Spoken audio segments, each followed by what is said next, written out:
Welcome to The Explainer. Today, we are diving deep into an incredible story, a global manhunt for some of the most sophisticated and disruptive state-sponsored hackers on the planet. You know, it all starts with a question that really gets at the heart of our modern digital world. How can something so simple, something we all get dozens of every single day, because what begins with one single innocent-looking click can escalate into a full-blown threat against an entire nation. And no, this isn't some sci-fi movie plot. This is the new reality of modern warfare. Okay, so our story kicks off in the heart of Germany's government, the Bundestag. And it doesn't start with a bang, but with a quiet, nagging little problem on one employee's computer. What's really wild here is just how slowly this whole thing unfolded.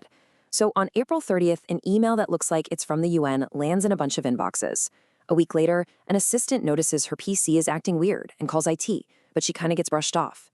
It actually took an outside tip from a firm in the UK and days of bureaucratic fumbling before anyone realized they were in the middle of a massive cyber attack. And by then, the hackers were already deep inside the system. So investigators get to work, and they pretty quickly find the digital fingerprints of a notorious group. They go by a lot of names, but you've probably heard of them as Fancy Bear. Now, this isn't just some random group of kids in a basement. They're a full-on arm of Russia's military intelligence, the GRU. And their signature move isn't a quick smash and grab. It's a long-term, silent invasion.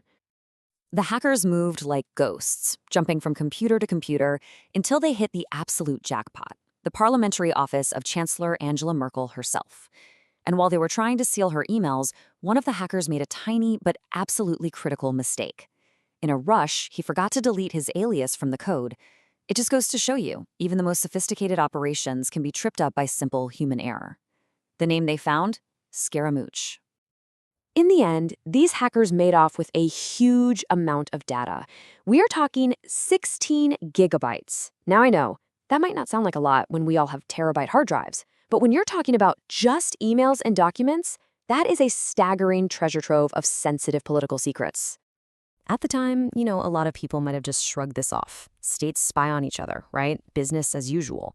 But the real question was, what were they going to do with all that data? The world was about to get a masterclass in just how much chaos a few gigabytes of stolen emails could really cause.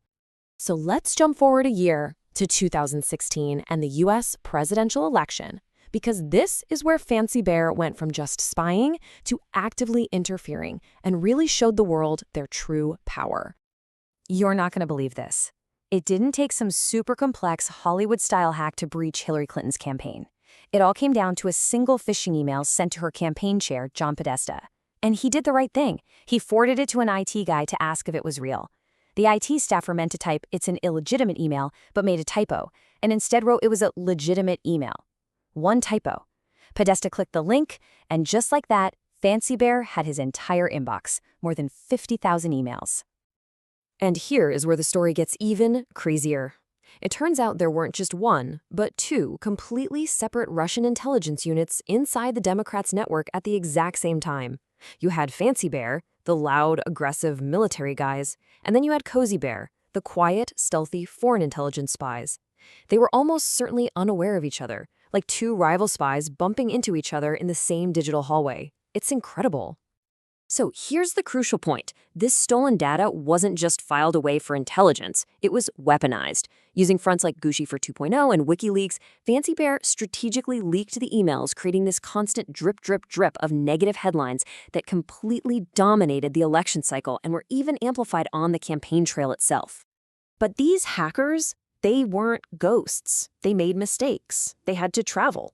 And in 2018, a team of them walked right into a perfectly laid trap set by Dutch intelligence. This part of the story is amazing because it shows how old-school spycraft can beat new-school cyber threats. The Dutch get a tip. 4 GRU agents are flying in, so they track them right from the moment they land. They watch them go to their hotel, watch them park a rental car near the headquarters of the chemical weapons watchdog, the OPCW, and they watch them set up a whole hacking station in the trunk. Just as they were about to launch their attack, boom, the authorities move in and catch them red-handed. And what they found in that car was a gold mine. Laptops just filled with data on targets, huge bundles of cash, all the specialized hacking gear. But the most damning piece of evidence, the thing that made it an open and shut case, a simple taxi receipt documenting a ride from the GRU barracks directly to the Moscow airport. It's a rookie mistake that was basically a signed confession. So, thanks to evidence like this and some sweeping indictments from the U.S. Department of Justice, investigators could finally connect all the dots. They put a real name to that alias, Scaramooch, from the German parliament hack. He was identified as Dmitry Bodin, a then 32-year-old officer in the GRU. The ghost finally had a face. But the story doesn't end there. Not even close. The threat has evolved.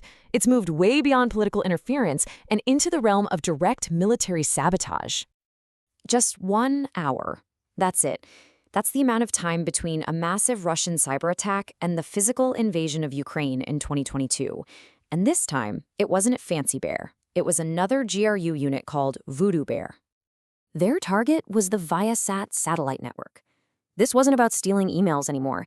They sent a malicious command that permanently fried tens of thousands of satellite modems all across Europe. It knocked out communications for the Ukrainian military at the exact moment that troops were crossing the border. This was a cyber weapon, perfectly timed with a physical attack.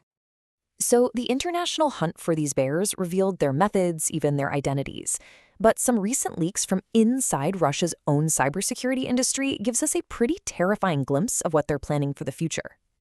Internal documents from a Russian contractor called NTC Vulcan were leaked, and frankly, they are chilling. They show that Russian intelligence isn't just looking at data anymore. They are actively building the tools to gain control over the physical world, our critical infrastructure.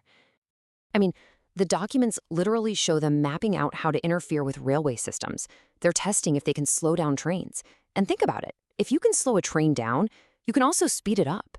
You can shut down a power grid. You can disrupt a city's water supply. The potential for absolute chaos is almost limitless. So what's the big takeaway here? The threat that started with just one simple email sent to a parliamentary assistant has now morphed into a global challenge of epic proportions. The hackers have been identified, sure, but they haven't been stopped. And the hunt for these bears, well, it is far from over.